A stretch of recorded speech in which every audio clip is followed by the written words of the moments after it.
పనిచేస్తున్నామని ఇక్కడున్న తల్లిదండ్రులందరూ కూడా తెలియజేసుకుంటూ, చివరిగా ప్రభుత్వ పాఠశాలలు అంటే కొంతమందికి చిన్న చూపు ఉంది. ఆ మైండ్ సెట్ మార్చాల్సిన బాధ్యత ఒక విద్యాశాఖ మార్చులుగా నా పైన ఉంది.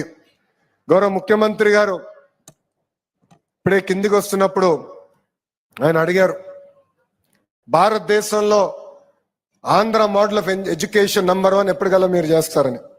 నాకు తెలిసి ఆయనకు హామీ ఇస్తే మళ్ళీ ఆ రోజు నుంచి నేను పరిగెత్తిస్తాడు అది. అందుకే ఒక సంవత్సరం ఎక్కువ తీసుకుందని, సార్ 2029 కల్లా నేను నంబర్ 1 చేసే బాధ్యత తీసుకుంటాను. సీరియస్ గా నా వైపు చూశాడు ఆయన. మీరు చప్పట్లు కొడుతున్నారు, ఆయన కొట్టలేదు. ఆయన నా వైపు సీరియస్ గా చూసుకుని, ఒక పక్కన ఐటీ శాఖ మార్చులు మీరే, విద్యాశాఖ మార్చులు మీరే, బాధ్యత మీ పైన ఉంది. టెక్నాలజీతో జోడించి మెరుగైన విద్య అందించండి.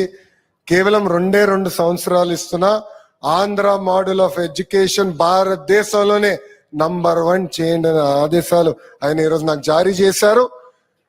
ఆ ఆదేశాలు తప్పనిసరిగా మేము స్వీకరిస్తాం. 100% భారతదేశంలోనే నంబర్ 1 చేసే బాధ్యత మేము తీసుకుంటామని ఈ సభాముఖంగా గౌరవ ముఖ్యమంత్రి గారికి నేను హామీ ఇస్తూ, వెనుకొండి నాకెప్పుడు సలహాలు ఇస్తున్న ఒక వ్యక్తి, ఆయన గౌరవ ఉప ముఖ్యమంత్రి, నాకు అన్న సమానమైన పవన్ అన్న గారు. కేబినెట్ మీటింగ్ కరెక్ట్ గా ముందెళ్తాం. ఒక 15-20 నిమిషాలు ఉంటుంది. ఎప్పుడెళ్ళి అన్ని కలుస్తా, డిస్కస్ చేస్తాం. మధ్యాహ్నం భోజనం విషయంలో కానీ, స్కూల్ కిట్ గురించి కానీ, కరికులం గురించి కానీ, మహిళలు గౌరవిస్తాం విషయంలో కానివ్వండి, ఇవన్నీ మేము డిస్కస్ చేస్తాం. ఇది ఎందుకు చెప్తున్నానంటే టీం వర్క్ గా మేము పనిచేయాలి. మీ పిల్లల గురించి అందరం ఆలోచిస్తున్నాం.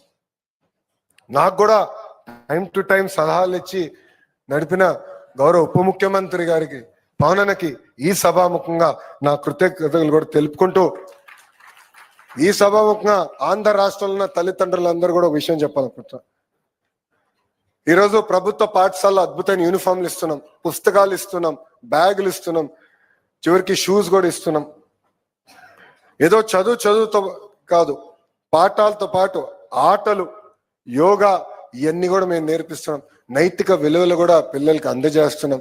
రండి, మీ పిల్లల్ని కూడా ప్రభుత్వ పాఠశాలలో చేర్చండి. కలిసిగట్టుగా మాణిక్యాలని తయారు చేసే బాధ్యత మనందరం తీసుకున్నామని ఈ సభాముఖంగా ఆంధ్ర రాష్ట్ర ప్రజలందరికీ నేను పిలుపునిస్తూ, నాకింత అద్భుతమైన అవకాశం ఇచ్చిన గౌరవ ముఖ్యమంత్రి గారికి నా హృదయపూర్వక ధన్యవాదాలు తెలియజేసుకుంటున్నా.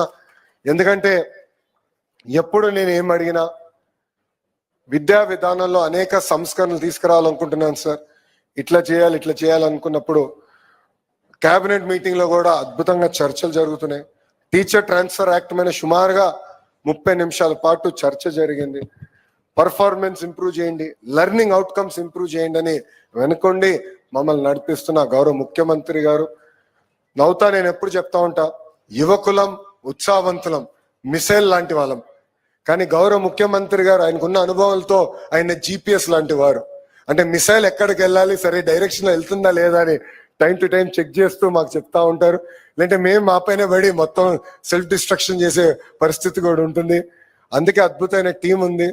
గౌరవ ముఖ్యమంత్రి గారి ఆదేశాల మేరకు అన్ని కార్యక్రమాలు తూచా తప్పకుండా అమలు చేసి ఆంధ్ర రాష్ట్ర ప్రజలు గర్వపడే విధంగా విద్యా వ్యవస్థను ముందలు తీసుకెళ్తానని గౌరవ ముఖ్యమంత్రి గారికి సభాముఖంగా హామీ ఇస్తూ, ఎప్పుడు నా వెనకాల ఉంటూ నేను ఇచ్చిన ఏ కార్యక్రమమైనా ఆదేశాలైనా నవ్వుతూ అమలు చేస్తున్న కూనా శశిధర్ గారికి, విజయ రామరాజు గారికి, అదేవిధంగా మా SPD శ్రీనివాస్ గారికి, చాలా మంది కార్యక్రమానికి రాలేకపోయారు. రంజిత్ బాషా గారేమో గౌరవ ఉప ముఖ్యమంత్రి గారితో ఉన్నారు, భరత్ గుప్తా గారు హైయర్ ఎడ్యుకేషన్ చూస్తున్నారు, గణేష్ గారు స్కిల్ డెవలప్మెంట్ చూస్తున్నారు. మనందరం ఒక పవిత్రమైన బాధ్యత తీసుకున్నాం, మనందరం కలిసికట్టుగా ముందరికి గౌరవ ముఖ్యమంత్రి గారు గర్వపడే విధంగా అందరం పనిచేయాలని ఈ సభాముఖంగా వాళ్ళందరూ కూడా తెలియజేసుకుంటూ నేను మీ అందరి దగ్గర నుంచి సెలవు తీసుకుంటాను. అందరికీ నమస్కారం. జై హింద్, జై హింద్. థ్యాంక్ యూ అమ్మా.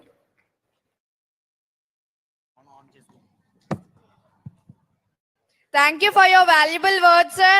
We will definitely follow your instructions, sir.